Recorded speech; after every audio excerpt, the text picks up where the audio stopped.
The shrill ring of my phone yanked me out of a restless sleep. I didn't recognize the number on the cracked screen glowing in the dark, but something made me answer anyway. Call it intuition. Call it the ghosts of my past refusing to stay buried. Harper, I grunted, voice thick with sleep and irritation. Cole, it's me, Evelyn. That voice cut through the haze like a cold wind. Evelyn Cross. It had been, what, for years? 5? The last time I'd seen her, we weren't exactly on good terms. Too many skeletons in the closet, hers and mine. Yet here she was, calling me in the dead of night. Not for a catch-up, I figured. Evelyn didn't deal in small talk. Evelyn? I said, sitting up and rubbing my temples. I didn't know we were still on speaking terms. Her sigh came heavy through the line. We're not, but I need your help. I leaned back against the headboard, the cold biting through the thin blanket I hadn't bothered replacing. Well, this is awkward, I said, trying for sarcasm. I don't remember signing up for late-night rescue missions. Don't, Cole. Just don't. Her tone was clipped, impatient. She sounded tired, maybe even scared. Evelyn wasn't one to scare easily. That's what made me pause. What's going on? I asked, finally letting the sleep slip from my voice. Hollow Creek, a small town up the coast. There was a pause, like she was weighing whether to continue. People have been going missing, Cole. A lot of people. Missing people? I repeated, skeptical. Isn't that more your department? It's not just that. Her voice dropped, quieter now. It's strange. There's an old lighthouse on the cliffs outside town. Locals call it the Shrouded Lantern. They say it's cursed. Everyone who's disappeared was last seen near it. Cursed? I echoed, almost laughing despite myself. You're kidding, right? I wouldn't call you if this was a joke, she snapped. Then, softer, you have a way of seeing things other people don't. I need that. I need you. Her words hung in the air, heavy and unexpected. Evelyn wasn't one to ask for help. If she was calling me of all people, it meant she was desperate. Or she knew I wouldn't say no, despite my better judgment. I glanced at the clock. 2:51 nachts. The kind of hour when the world felt thin, like reality might tear open if you weren't careful. This lighthouse, I said slowly. What's the story? It's been abandoned for decades, she replied. But people say they see lights moving in the fog at night. Some hear voices calling to them from the cliffs. Others claim the ground feels wrong. And now these disappearances. 5 in the past 2 months. It doesn't add up. Does it ever? I muttered. There was another pause, the kind that speaks louder than words. Cole, she said finally, her voice quieter now, almost pleading. I don't know what I'm dealing with, but I know it's not normal. I can feel it. And I know you can, too. I looked across the room at my old leather jacket hanging on the back of a chair, my battered notebook poking out of the pocket. My fingers traced the edge of the amulet around my neck, cool to the touch. I could feel the pull, that familiar sense of something waiting, something watching. Damn it, Evelyn, I muttered under my breath. I didn't want to go, but I already knew I would. When do you need me there? I asked, my voice resigned. As soon as you can get here, she said, relief washing over her words. I'll send you the details. Fine. But you owe me, I said, hanging up before she could reply. I sat there in the dark for a moment, listening to the silence settle back in around me. My coffee mug from earlier sat half full on the nightstand, the dregs cold and bitter. I took a sip anyway, staring out the window at the dim glow of the city beyond. Hollow Creek, a cursed lighthouse, missing people. It all sounded ridiculous on the surface, but there was something in Evelyn's voice that told me this was more than a routine case. Something darker, something wrong. I couldn't shake the sense that this wasn't just a call for help. It was a warning. I shoved the mug aside, swung my legs over the edge of the bed, and reached for my jacket. If I was going to step back into the unknown, I might as well face it head-on. I jotted down a quick note in my notebook. Hollow Creek, Lighthouse, Evelyn, strange lights. By 3:15 a.m., I was in my car, the engine growling to life. The road stretched ahead of me, empty and quiet, with the faint glow of the city fading in my rearview mirror. Something told me this wasn't going to be a quick trip. The first thing that hits me about Hollow Creek is the smell. A mix of brine, damp earth, and something faintly metallic that clings to the air like an accusation. The town's main street is a collection of weathered storefronts, their paint faded and chipped, leaning toward each other like weary conspirators. A low fog slinks through the streets, curling around lampposts and spilling into gutters. Even the sun, pale and distant, seems reluctant to linger here. The shrouded lantern sits on the edge of the cliffs, a crooked finger pointing to the slate-gray sky. I park my car at the bottom of the winding road that leads up to it and step out, my boots crunching on gravel. The climb looks steeper than I expected, and the chill in the air cuts through my coat like a knife.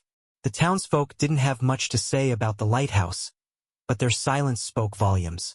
"It's bad luck to go up there," the bartender muttered into his glass at the inn last night.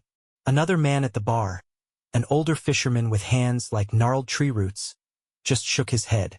When I pressed him, he finally growled, "You hear the voices, you stay away. That's all there is to it." I make the climb anyway, my breath fogging up in front of me. As I near the top, the road becomes overgrown, the asphalt giving way to patches of grass and cracked stone. The lighthouse looms larger now, its black and white stripes dulled to a sickly gray by years of salt and neglect. Standing in its shadow, I feel a twinge in my chest, a familiar pull, the kind I've learned to listen to. My fingers instinctively brush the amulet under my shirt, the cool metal warming slightly at my touch. The door to the lighthouse hangs crooked on its hinges, half-rotted and splintered. I push it open, the screech of rusted metal loud enough to wake the dead. The inside is worse than I imagined. Dust clings to every surface, and the air is thick with the smell of mold and old seaweed. Broken furniture litters the floor, along with shards of glass from the lantern room above. I step inside, my boots crunching over debris. It's quiet, too quiet, the kind of quiet that presses in on you, like something's holding its breath. My penlight casts long, flickering shadows across the walls, and that's when I see them, symbols etched into the stone. They're crude, carved with something sharp and deliberate. Circles within circles, jagged lines connecting them, and something that looks like an eye. I run my fingers over the markings. They feel ancient, older than the lighthouse itself, and yet, there's something almost familiar about them. A sound stops me cold. It's faint, just on the edge of hearing, a whisper. My name. Cole. I freeze, my heart hammering in my chest. The voice is soft, almost gentle, but it carries an undercurrent of something cold and relentless, like the tide. I swing the beam of my flashlight around the room, but there's nothing. No one. Cole.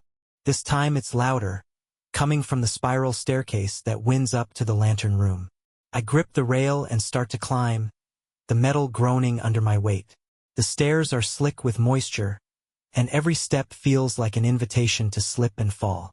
The whispers grow louder as I ascend, their tone shifting from plaintive to mocking.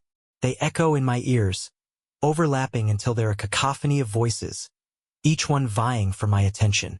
When I reach the lantern room, the whispers stop. The room is circular, with shattered windows offering a panoramic view of the cliffs and the churning sea below. The lantern itself, a rusted and broken relic, sits in the center. More symbols are carved into the walls here, along with something new, words, scrawled in what looks like charcoal.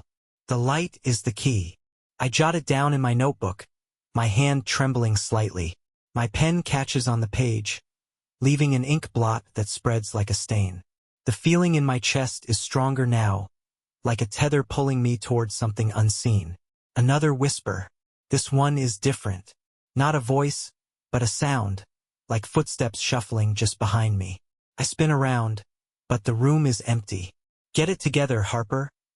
I mutter under my breath, but the words feel hollow.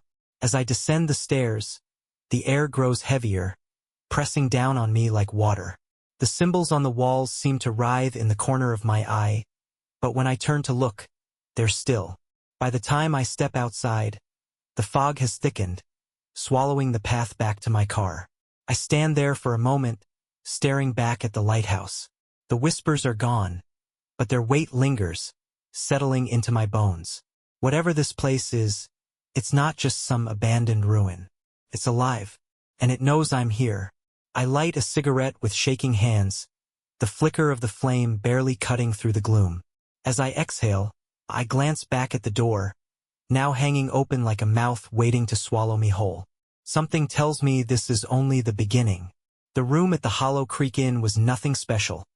For walls painted a dull beige, a bed that creaked with every shift of my weight, and a radiator that rattled like it was trying to escape. Still, it was a refuge after the unsettling hours I'd spent at the lighthouse.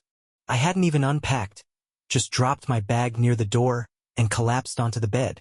The notebook sat open on the nightstand, its pages filled with hurried sketches and notes I'd scribbled about the symbols in the lighthouse. The phrase, "the light is the key," stared back at me like a taunt, its meaning just out of reach. I took a sip of the lukewarm coffee I'd brought from the diner downstairs, but it did nothing to shake the chill that had settled in my chest since I left the cliffs.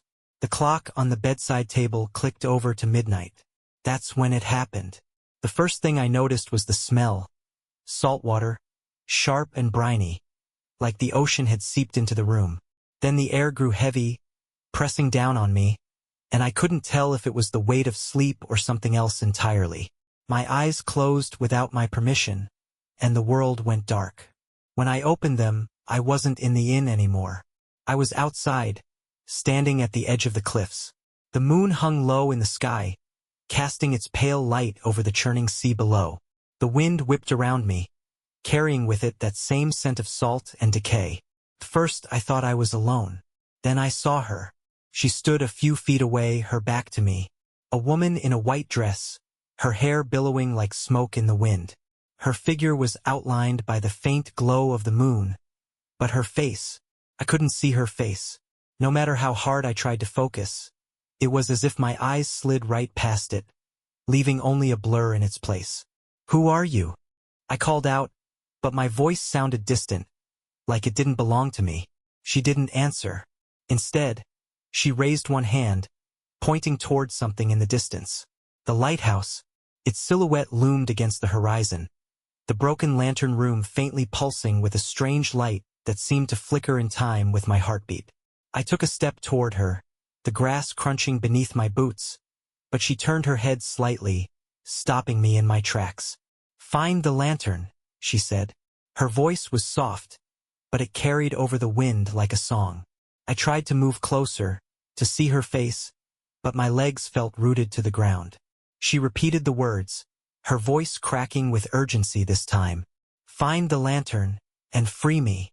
The glow from the lighthouse grew brighter, blinding, until it swallowed everything. I woke up with a gasp, my heart hammering against my ribs. The room was dark, the only light coming from the faint red numbers on the clock. 12:43 a.m. My throat was dry, and my skin was damp with sweat, but the scent of sea salt still lingered in the air, faint but unmistakable. I sat up, running a hand through my hair, and that's when I noticed it. The amulet, the relic my father had given me all those years ago.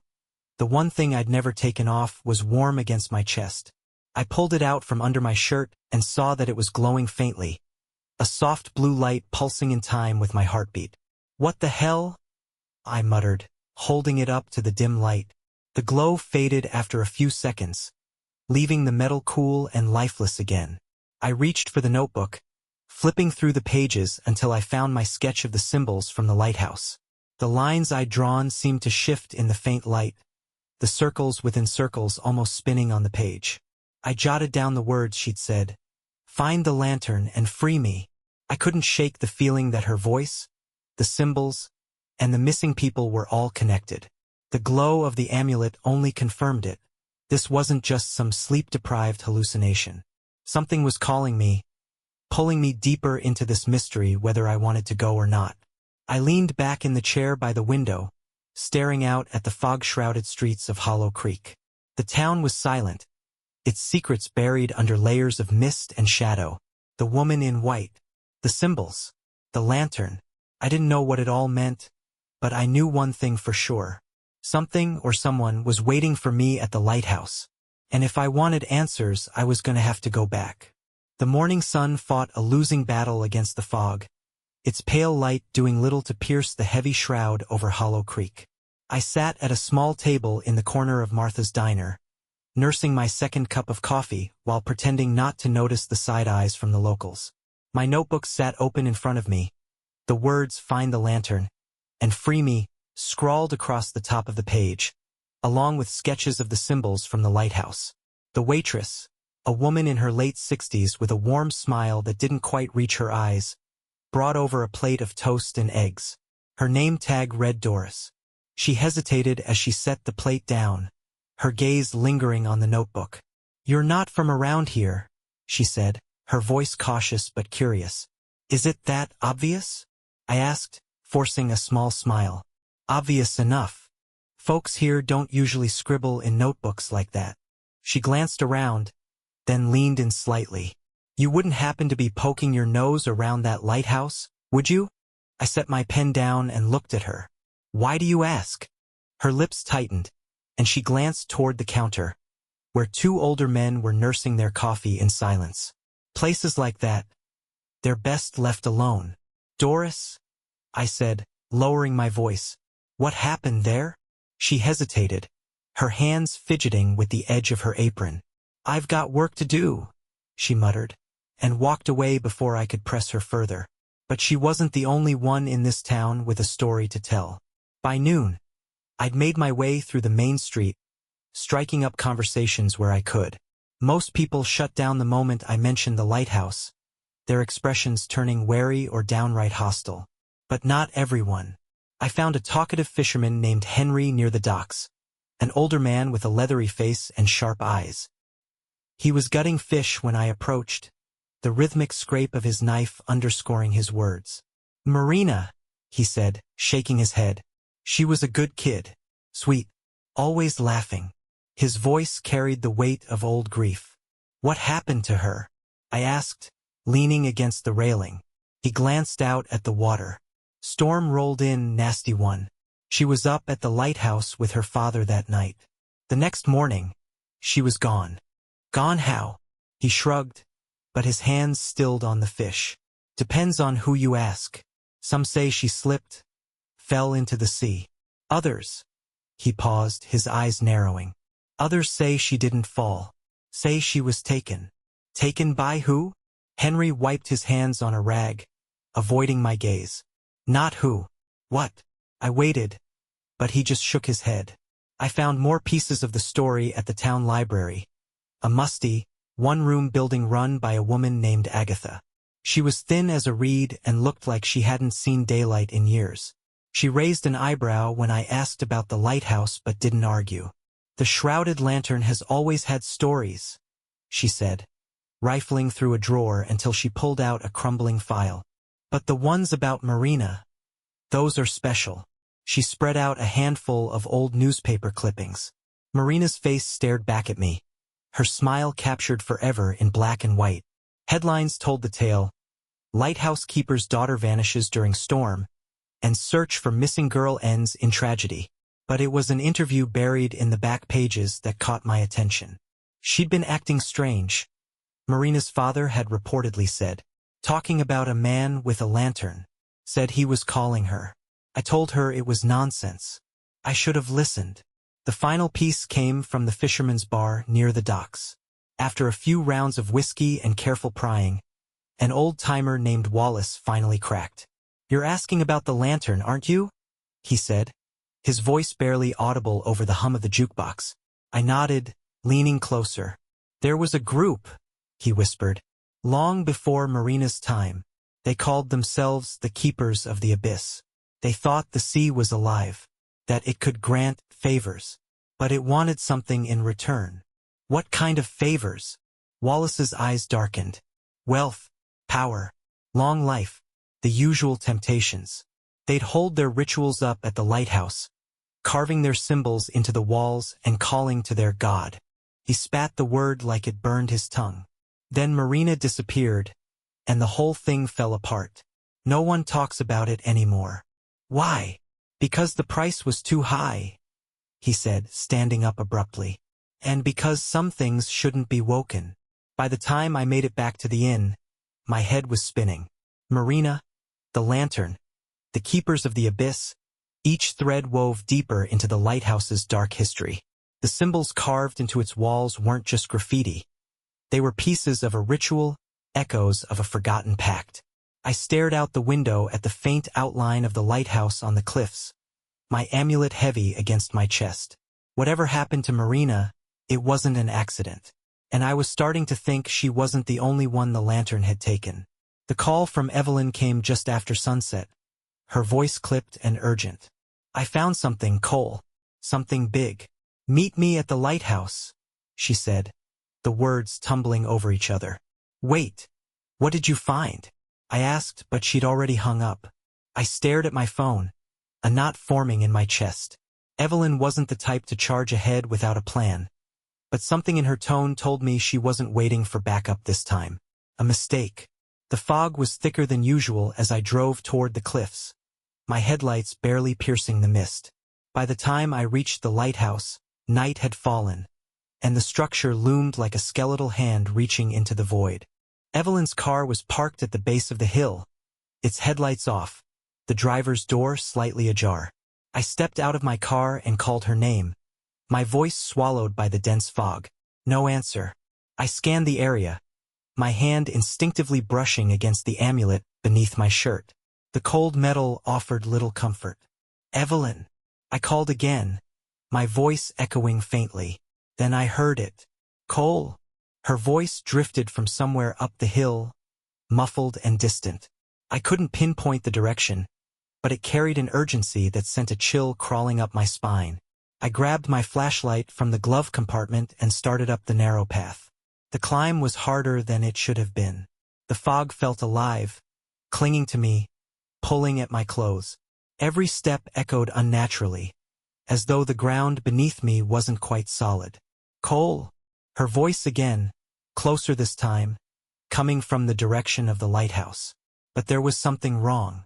The tone was off, stretched thin, like it was being dragged over a jagged edge. I reached the lighthouse door, still hanging open from my last visit, and stepped inside. The air was colder here, heavy with damp and decay. My flashlight beam swept across the room, revealing the same broken furniture, the same symbols carved into the walls. Evelyn. I called again. Down here. The voice came from below, faint but unmistakable. I hadn't noticed the trapdoor in the corner of the room before. It was partially hidden beneath a rotted plank, the wood warped and darkened with age. I hesitated, the pull in my chest growing stronger, and opened it. A set of stone steps descended into darkness. The tunnel was narrow, the air thick and stale. My flashlight flickered as I moved deeper, the beam dancing across rough-hewn walls marked with more symbols. These were different from the ones upstairs. More intricate, more deliberate. My boots crunched over something brittle, and when I looked down, I saw shards of bone scattered across the floor. Evelyn, where are you? I called, my voice bouncing back at me. Cole? Her voice again, echoing from somewhere ahead. I rounded a corner and froze. The tunnel opened into a chamber, its walls lined with shelves holding unlit candles and jars of what I could only guess were offerings. At the center of the room stood an altar, its surface stained with something dark and sticky. Surrounding it were remnants of a ritual, burned-down candles, tattered scraps of fabric, and a circle of salt that had been broken in several places. But it was the lantern that held my attention. It sat on the altar, its metal frame rusted and corroded, but its glass panels glowed with an unnatural light.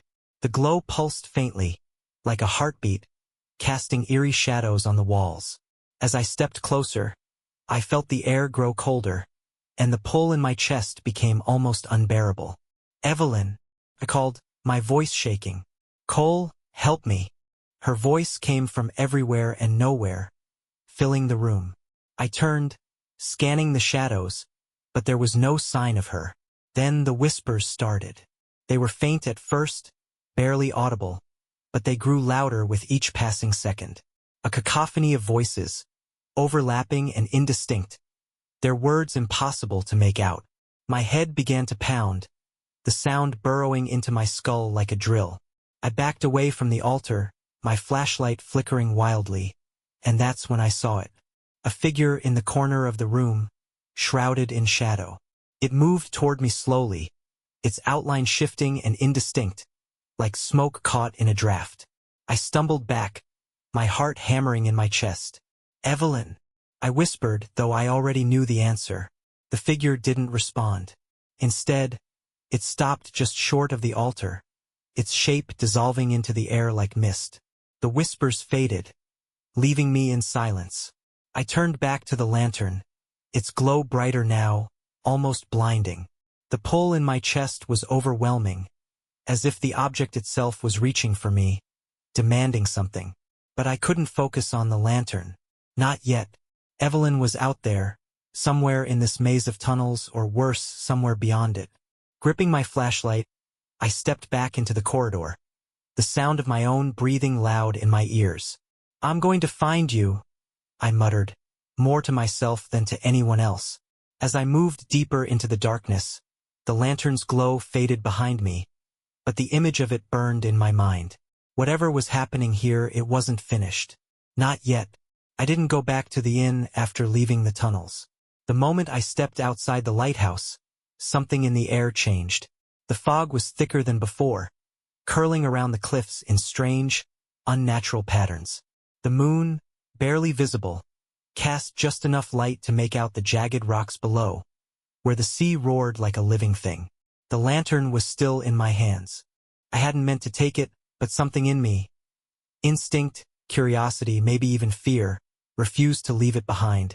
It was heavier than it looked, the glass panels glowing faintly, their pulse synchronized with the racing of my heart.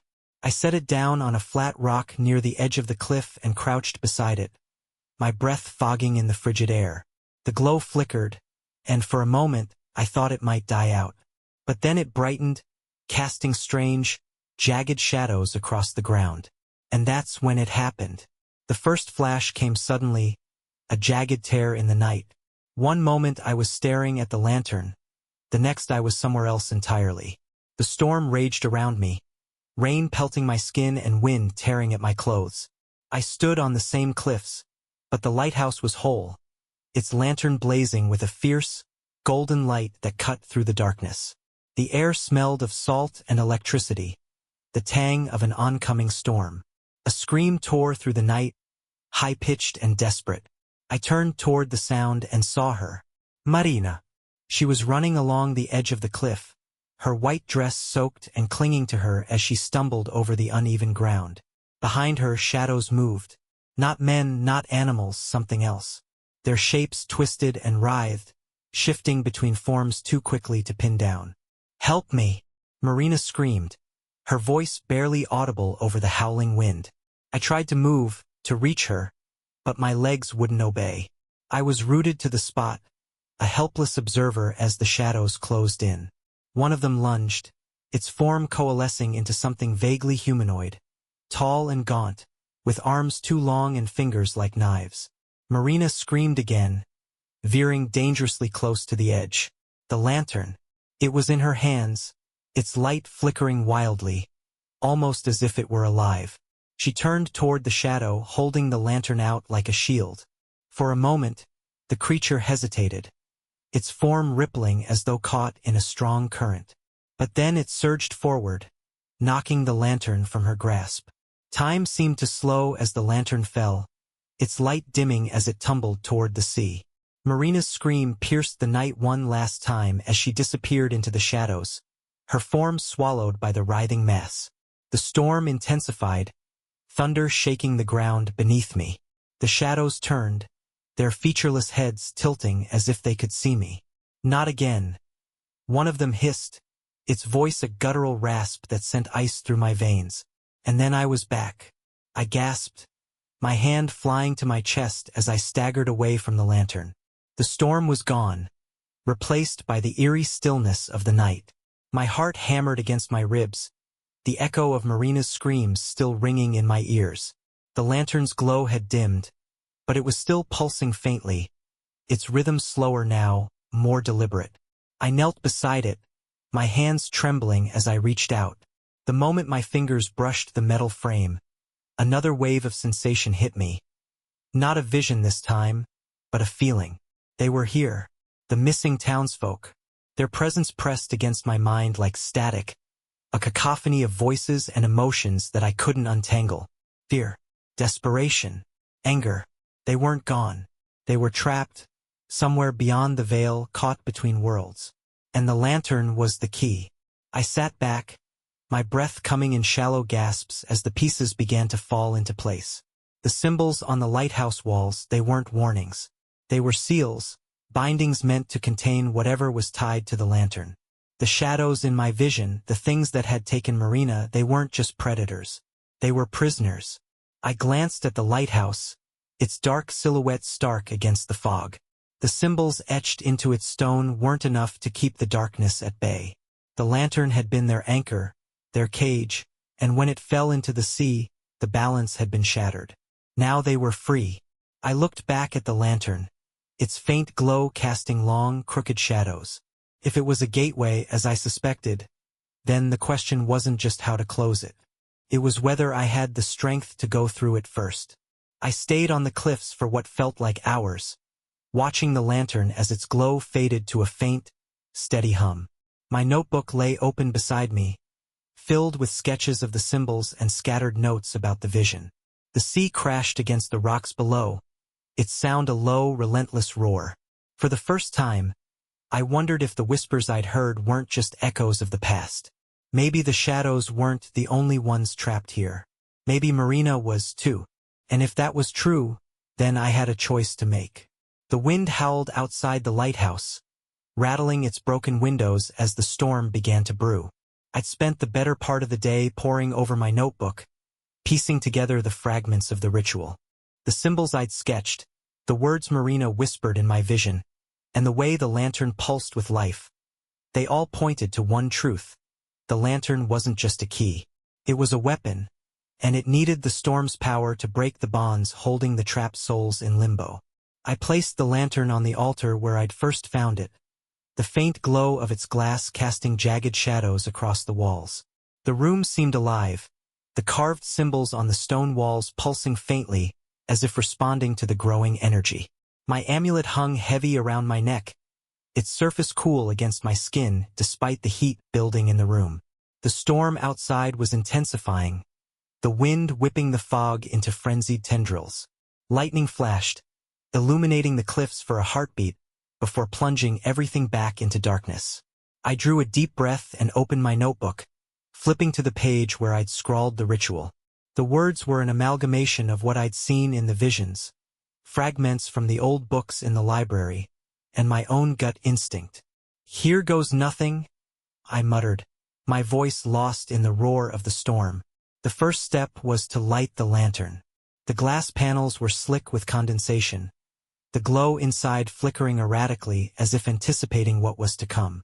I struck a match, shielding the fragile flame from the wind as I held it to the lantern's wick.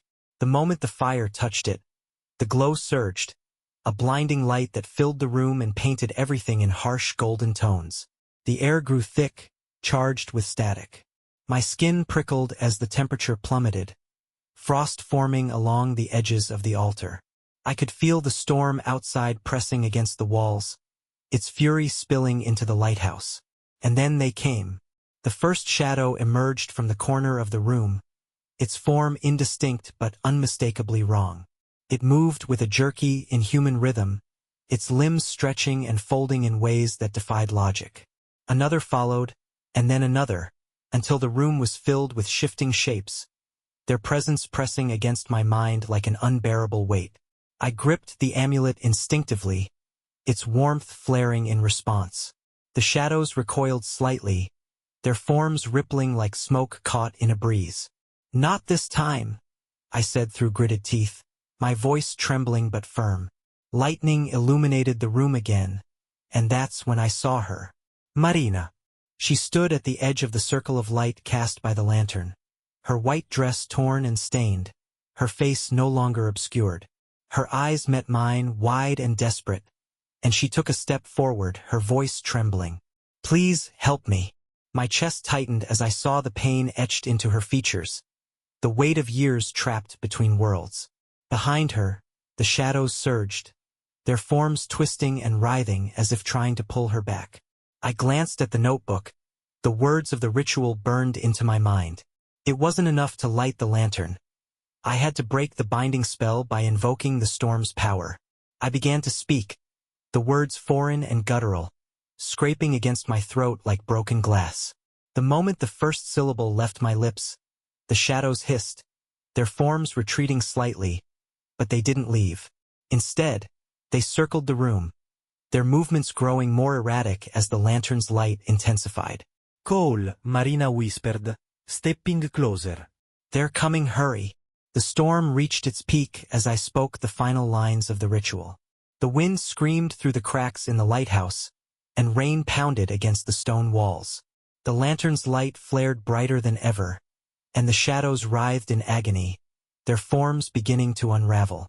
Marina reached the edge of the altar, her hand outstretched. "You have to finish it," she cried, her voice barely audible over the chaos. I took a step forward, holding the amulet in one hand and the lantern in the other. The glow of the lantern was almost unbearable now, a pure, searing light that burned away the darkness inch by inch. The shadows let out a collective shriek, their forms collapsing into themselves as the light consumed them. Marina looked at me, tears streaming down her face. "Thank you," she whispered, her voice steady now, filled with a peace I hadn't heard before. And then she was gone. The lantern's light dimmed slowly, its glow fading until it was no brighter than a candle's flame. The storm outside began to subside, the wind and rain giving way to an eerie stillness. I stood in the empty room, my breath ragged, the amulet warm and steady against my chest. The altar was cracked, the symbols on the walls faded and lifeless. The shadows were gone. Marina was free. But as I stared at the lantern, its faint glow flickering in the dark, I couldn't shake the feeling that something had changed. The ritual was complete, but the weight in the air told me the story wasn't over. Not yet. The storm broke suddenly, as if the world had exhaled. Rain that had lashed the cliffs moments ago softened into a steady drizzle, and the deafening roar of wind gave way to an eerie silence. I stood in the ruins of the lantern room, my breath fogging the damp air. The lantern sat on the cracked altar, its glow extinguished, the glass panels dark. I wanted to believe it was over, but the air around me still felt heavy, like the storm hadn't truly passed, just shifted.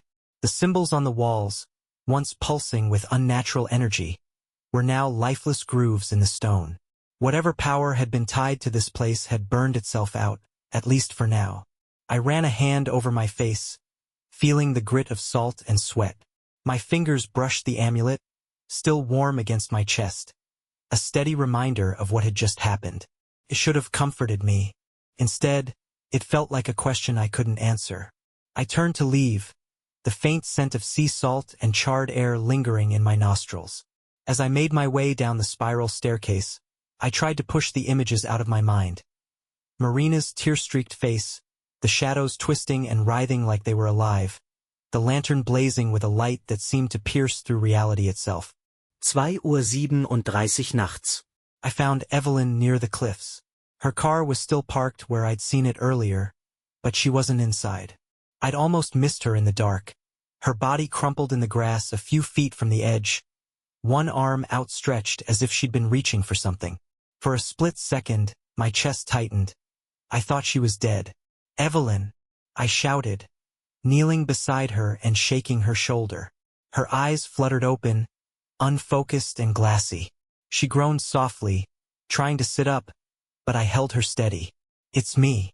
You're okay," I said, though I wasn't sure how much I believed it. She blinked, confusion clouding her face. "Cole?" Her voice was hoarse, barely audible. "I'm here," I said. "What happened?" She frowned, her gaze darting toward the lighthouse, now a dark silhouette against the misty sky. I don't know," she murmured. I heard voices. Saw something. She shivered, pulling her coat tighter around her. Then I was here. She didn't remember anything else. Not the shadows. Not Marina. Not the storm. I wanted to push her, to ask if she'd seen what I had, but the exhaustion in her eyes stopped me. Whatever she'd experienced, it had left its mark. I helped her to her feet, steadying her as she swayed. "We need to get you somewhere warm," I said. As we walked back to the car, I couldn't shake the feeling that we were being watched. The sea was calm now, the waves lapping gently against the rocks, but the weight of its presence felt heavier than ever. 4:15 Uhr nachts. Evelyn was asleep in the next room, her breathing steady. I sat in the armchair by the window of the inn, staring out at the faint glow of the horizon as dawn began to creep over the town. My notebook was open on my lap, but the words on the page blurred together. I'd written everything down. The symbols, the ritual, the vision of Marina running from the shadows. But none of it felt real, not anymore. It was as if the storm had swept the truth away with it, leaving only fragments behind. The lantern was gone. I'd left it in the lighthouse, dark and dormant, but its image lingered in my mind. What was it, really? A bridge between worlds? Prison? A weapon? I thought of the shadows, the way they recoiled from the light, the way they dissolved into nothingness when the ritual was complete. Were they truly destroyed? Or were they simply waiting, biding their time until the lantern came to life again? And then there was Marina. I closed my eyes, her face burned into my memory. She'd been freed, I was sure of it. The peace in her voice, the gratitude in her eyes as she disappeared into the light. It was real. But where had she gone? The question gnawed at me as the first rays of sunlight broke through the fog. 7:02 Uhr morgens. I packed my things in silence, the sounds of the waking town muffled by the ever-present mist. Evelyn was still groggy but insistent that she'd be fine. "You're leaving," she said, more a statement than a question. I nodded. "I've done what I came here to do." She studied me for a moment, her sharp gaze cutting through the fog of fatigue. "But it's not over, is it?" I didn't answer.